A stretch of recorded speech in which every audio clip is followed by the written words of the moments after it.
Welcome to episode 4 of the 2024 Planning Congress podcast. In partnership with the Planning Institute of Australia, UrbanTalk is hosting a special podcast series in the lead up to the 2024 Planning Congress in Melbourne, which takes place between the 22nd and the 24th of May. The 2024 Congress theme is Reinvention, Planning in a Time of Change, and it's all about how the planning profession can seize opportunities in this moment of change. In this podcast, we'll be inviting some of the Congress speakers to discuss their topics to give you an insight into what you can expect from Congress. My name is Belinda Barnett, and I'm the podcast host. For this episode, I am delighted to welcome Petra Hurtardo, who is the Chief Foresight and Knowledge Officer at the American Planning Association. Petra is joining us live from Chicago. Welcome, Petra. Hi, Belinda. Thanks so much for having me. That's okay. What's it like in Chicago today? Is it pretty chilly?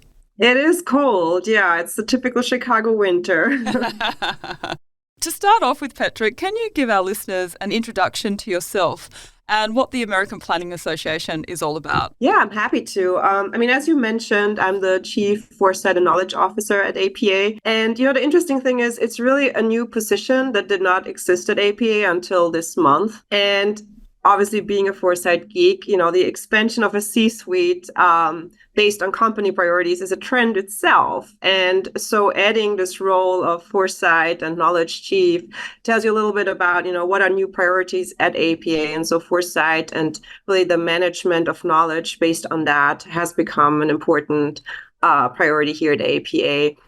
Maybe just briefly, who are we at APA? We are the American Planning Association, which is a membership organization for planners in the US and beyond. And we're here to provide planners with the education, the training, and the tools that they need to be successful in their work. And our mission is really to create great communities for all. Yeah, that's fantastic. How many members do you have? We have about 40,000 members. Wow, I think, that's a lot more than we have in Australia, obviously.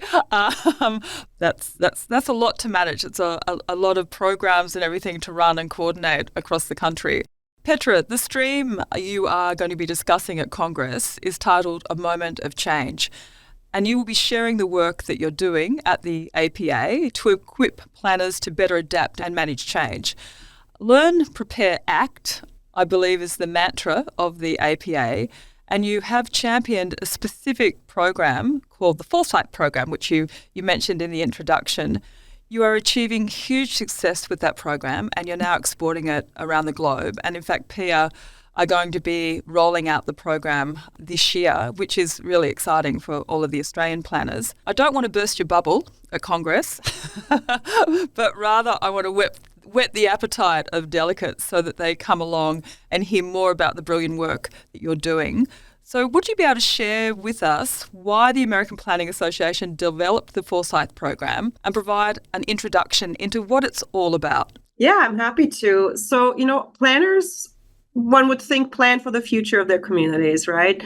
But in most cases, we don't really use the future when we're doing so. And so a lot of plans really reflect more the time that we're created in, so the past or the present, than the actual future. And in addition to that, we also realized that planning has been done very linear, and there's not much room for agility and to change directions while the future is approaching. And so we realized we needed to change that. And interestingly, when COVID-19 hit, it was even more obvious that a change in how we do planning is needed, because suddenly a lot of change happened at once and we needed to figure out what to do with it.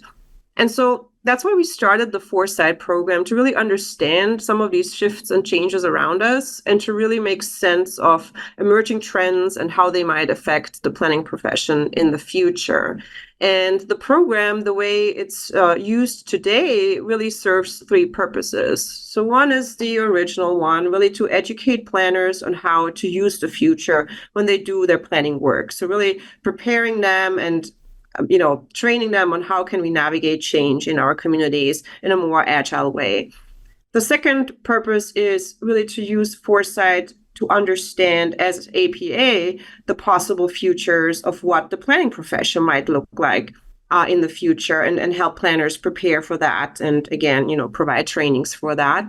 And the third purpose is also to use foresight and these processes of, understanding shifts and changes around us to inform our own strategy at APA, to really make the organization future-proof and prepare everything that needs to prepare to be ready for whatever the future might look like. You refer to planners as change agents, which is a great term. I love that term.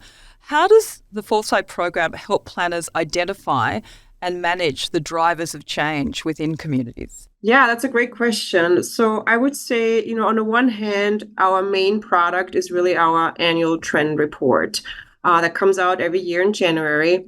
And because what we did realize is, yes, it's important for planners to understand all these shifts and changes around them, but we also see that they're busy with everything that's happening today. So publishing this annual trend report is a way for us to create a tool that planners can use in their work to integrate some of these emerging trends, to integrate some of the future in their actual work. So we kind of take that work from them and provide it in the shape and form of a trend report that they can use as a tool in their work.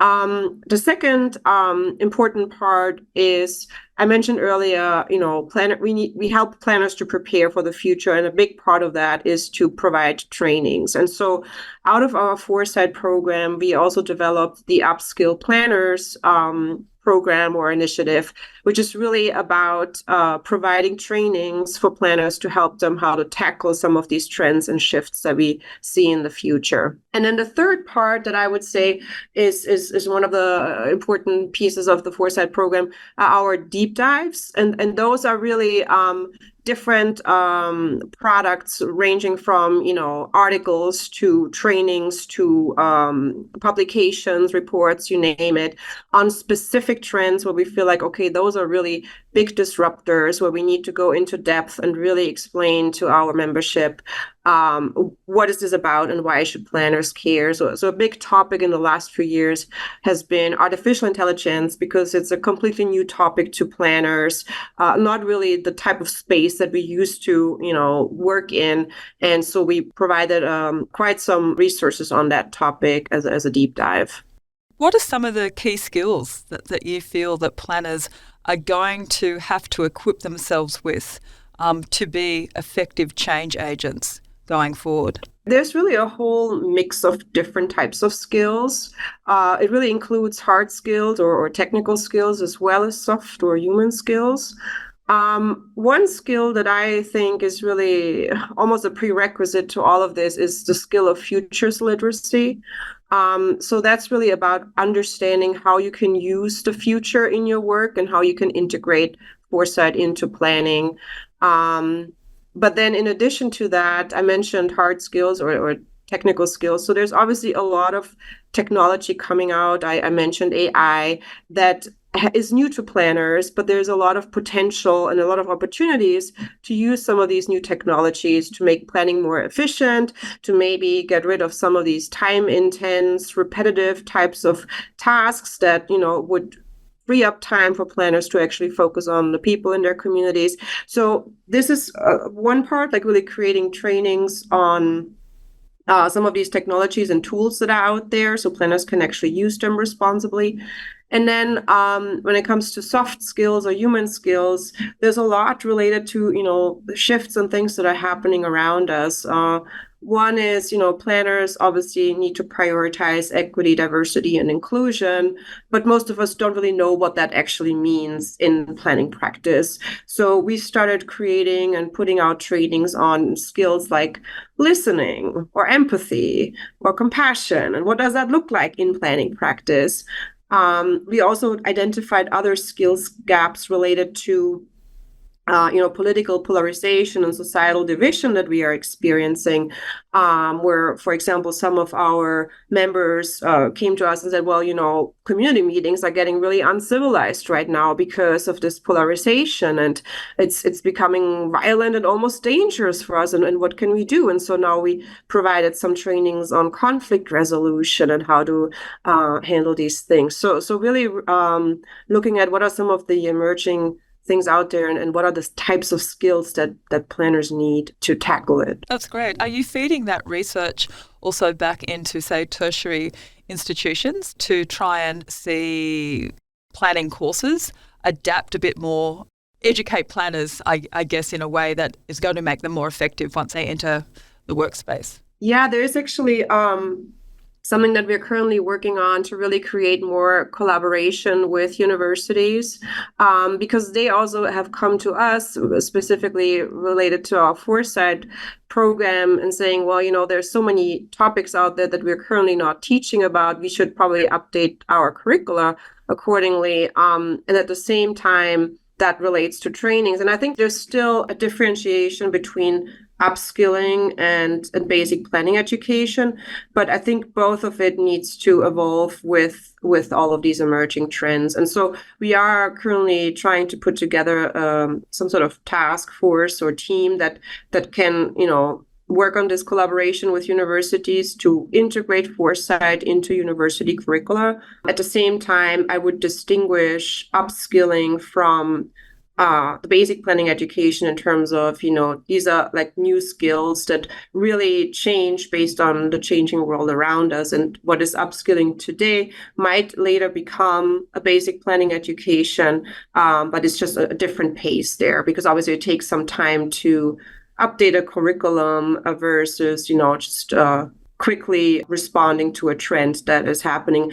One example, in November of 22, ChatGPT came out, and then we provided a training for planners on how to use ChatGPT responsibly in, I think it was May of 23. So like half a year later. Obviously, you can't do that with university curriculum, but we do realize that collaboration is key to really create, future planners that can work in the world that's there in the future. I want to talk a little bit about the trend reports. And you said that the 2024 trend report is available, and any of the listeners that would like to take a look at that can download that from the APA website. I'm really interested in understanding how the APA goes about preparing the trend report. Can you share some of that background with us? Yeah, I could probably talk an hour just about that.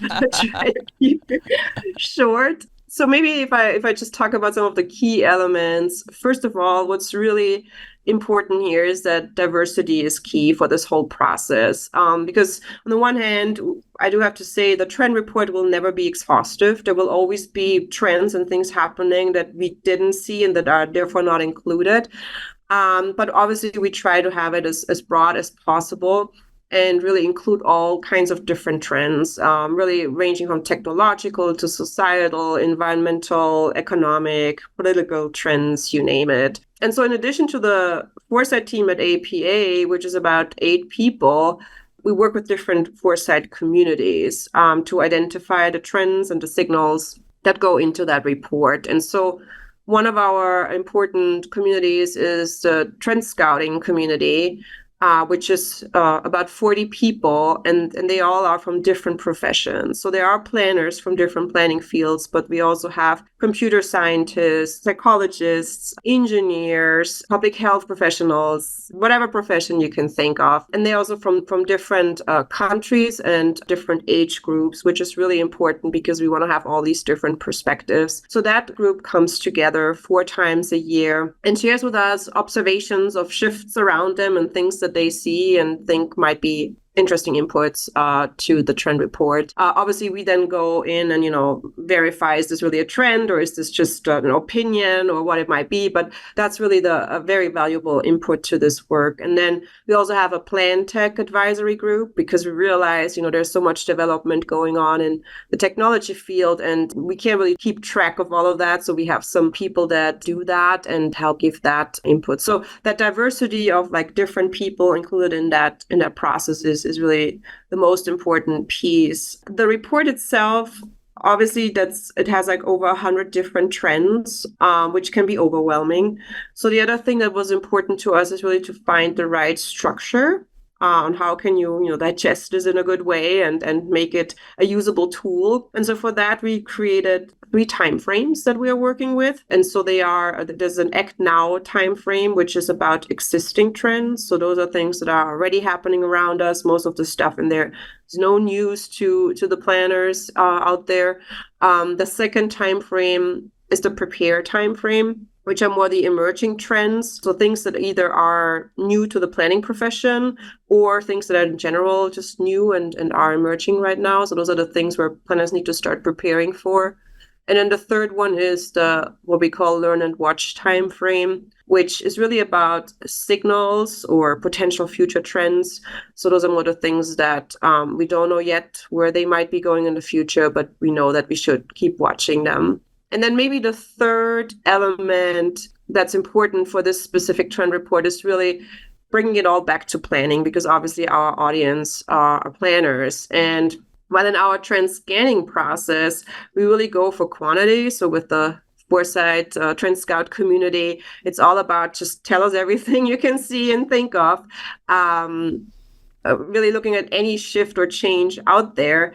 The report really seeks the quality and really what matters to planning. And so every trend in this report explains in a way, to answer or has an explanation to the question of why should planners care. So it really explains why is this important to you and why should you consider it in your work. Yeah, and that's really great to close off the trend. I like the way that you're making it sort of planning specific. I mean, we don't have time to go through 100 trends. I'm not sure whether you're going to take that on in your address at Congress. Love you to share a couple of trends that maybe were identified that were completely unexpected. I feel like, we've been doing this now for 3 or 4 years. So I think for the team itself, it wasn't that anything was completely unexpected, which I guess tells me that we're doing the right thing, because obviously, a lot of the things are either updates to trends that we had in last year's report or are just shifts that a trend took, but that was, also a development that didn't just happen from one day to the next. But I'm sure there were a few things that might be unexpected or even surprising to our readers. There's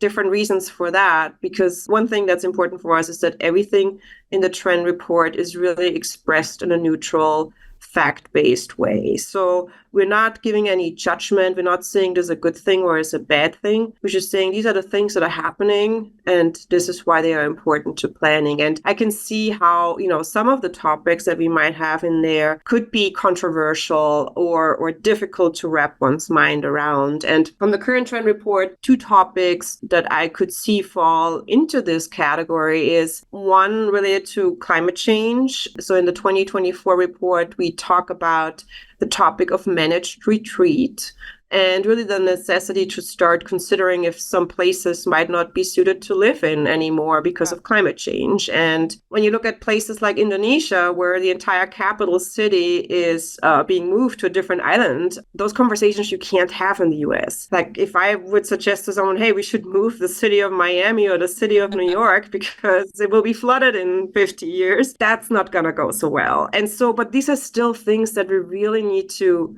look into and start talking about, because in the future it will be a reality. And so I could see stuff like that, like being unexpected. I'm like, ooh, okay, well, are we allowed to say something like that? In the end, it will fall back to the planning profession if those cities go underwater and people will ask, well, why didn't you tell us? Why did you allow us to build here? And another of that kind of topic is probably everything we say about outer space, because that's just in general something that planners have not really been involved in at all. Obviously, we're busy enough down on Earth here, but there is a lot of stuff going on in outer space that we think planners should at least start reading about and maybe informing themselves about, is this something where we want to play a role in?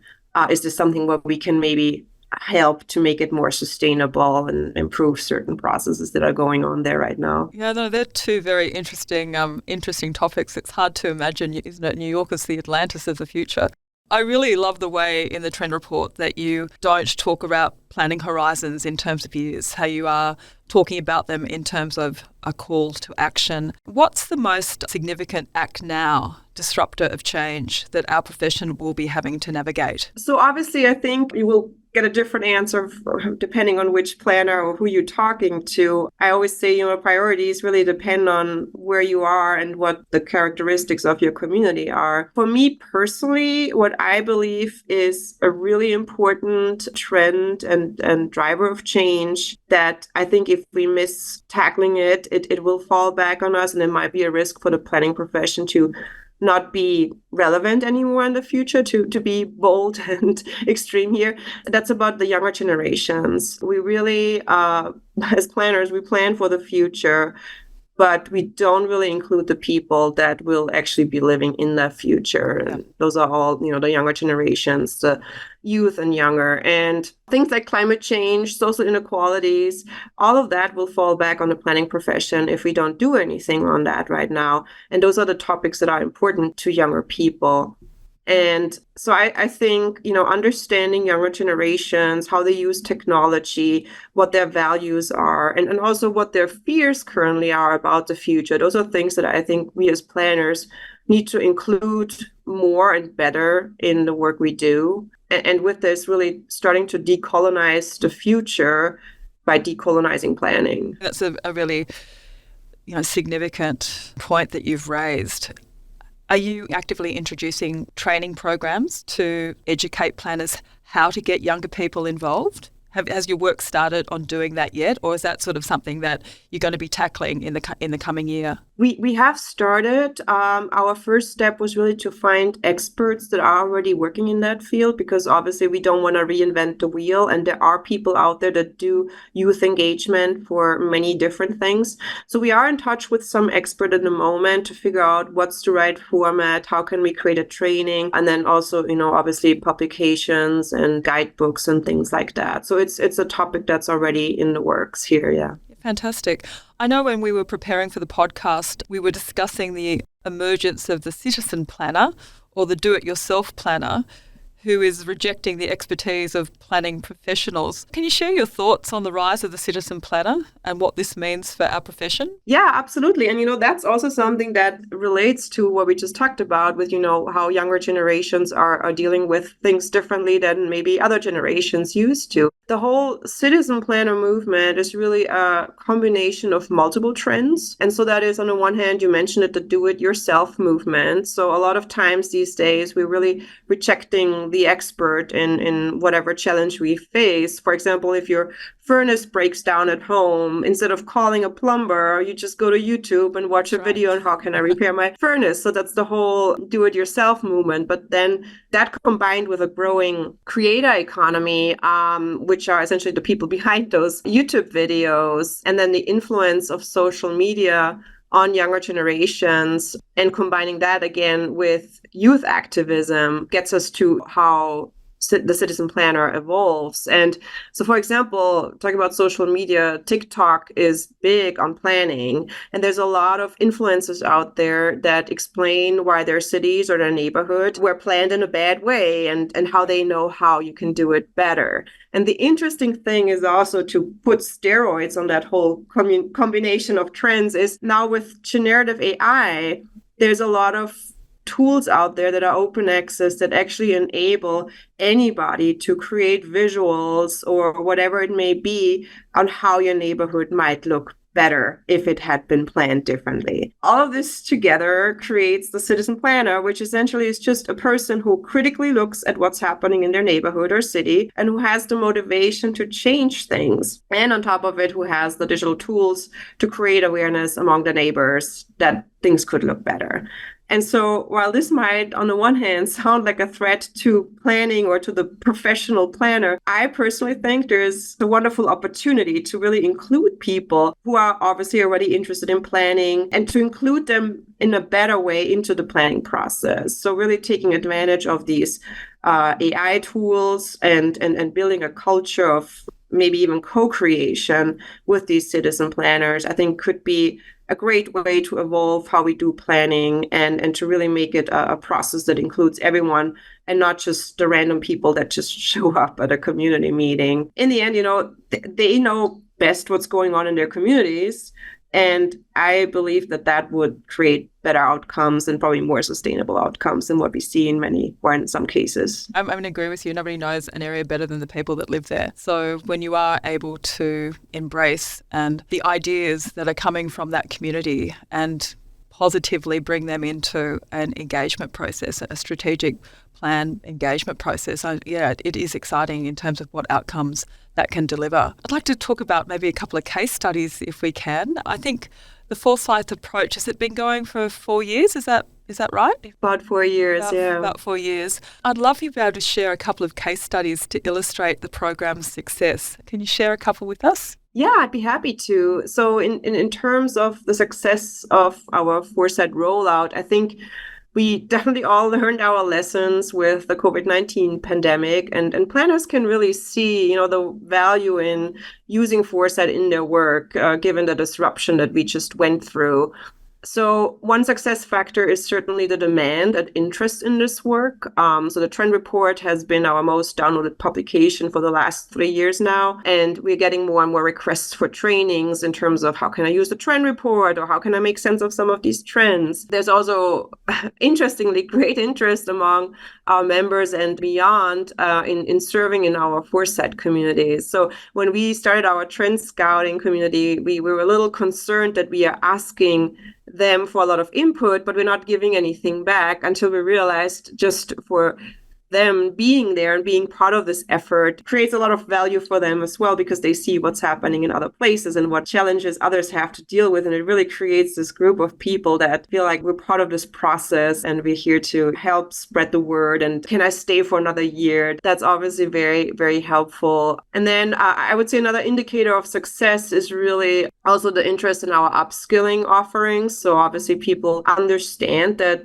these emerging trends are really important, but even more important is to understand how to tackle them. And so we also have record numbers with the attendees of these upskill trainings. One other success factor that I'm starting to really look out for data and collect information on, which for me will be the final way of saying, okay, this has been really successful now, is really when we start seeing more and more planners really using Foresight in their communities and reporting back to us on how they did that. So we are more and more, sending out surveys, or also after our upskill trainings and other events, we really start asking people, hey, have you used the trend report in your work? And if so, please tell us how you used it, how valuable has it been, which will help us also to improve it where, they see gaps. So say, if you had this or that included, that would have really helped in this community engagement process or whatever they used it for. But then really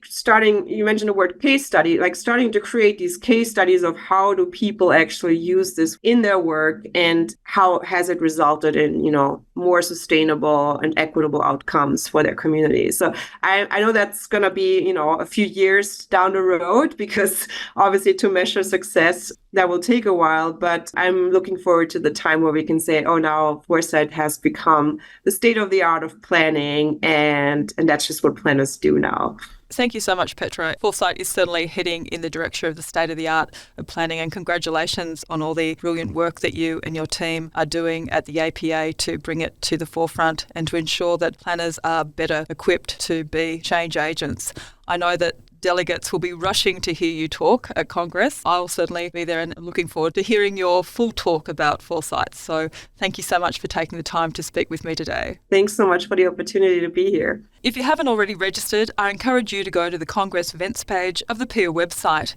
If you have any questions, please email congress@planning.org.au. My name is Belinda Barnett, and thank you for listening to the 2024 Planning Congress podcast.